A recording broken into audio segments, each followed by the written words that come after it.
Good morning, it's Friday. This is another episode of Choir Leader Not in a Kayak, because obviously I cannot go to the centre where my kayak is stored. So I'm here in Richmond Park where I come to do my daily exercise as permitted, just once a day, but once a day is enough for everybody.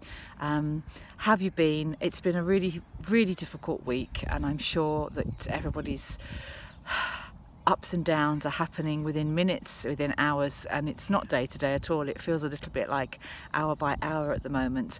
I've survived the week by trying my best to still connect on virtual platforms with my singers, and it has been really difficult. I've had to learn new things this week that are way beyond my comfort zone and my patience level. But every time I start to get a bit cross or a bit impatient, I try to remember those who are truly saving lives.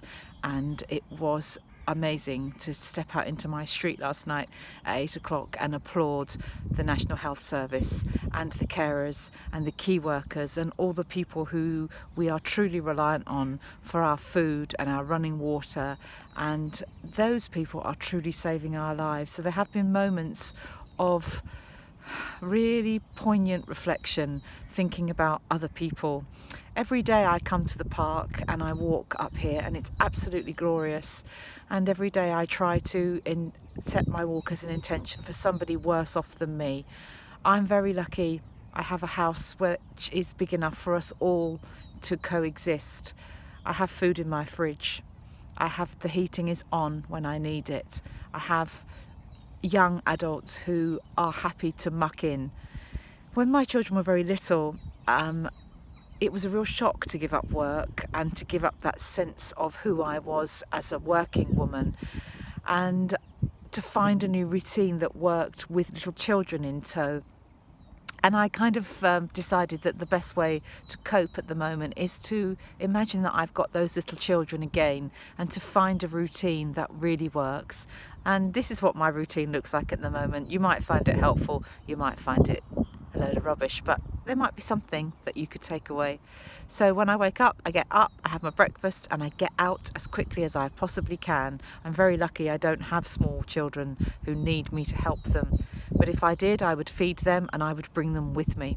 Even if they were kicking and screaming, I would bring them to the park. I would bring them outdoors, because that's where we can try and forget about things for a little while and look to nature for the answers. And then once I've got back from my walk, I tend to have a nice mid-morning drink and a bit of a sit down, maybe read a book or a magazine or get on with some work, because I've got loads of work piling up.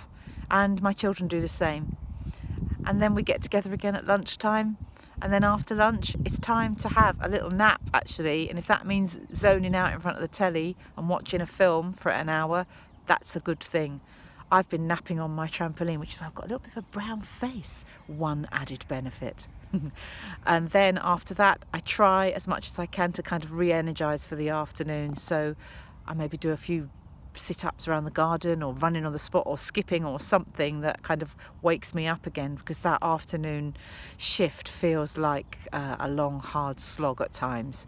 So that's what we do, and then we come together again at tea time. And I've been watching Gareth Malone every day doing his sing-along at 5:30, and it's lifted my spirits and it's been great, so thanks Gareth for that. And then in the evening I've been working, actually, and it's been quite difficult to get the technology to work.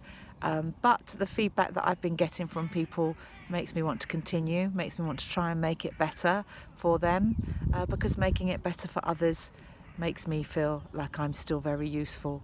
And then it's bedtime, and then another day happens. And that's the life of a happy toddler, really, isn't it? I watched a couple of kids this morning as I walked in the park, and they just made me giggle, because for them, life needs to be full of wonder and full of joy, even in the darkest of times.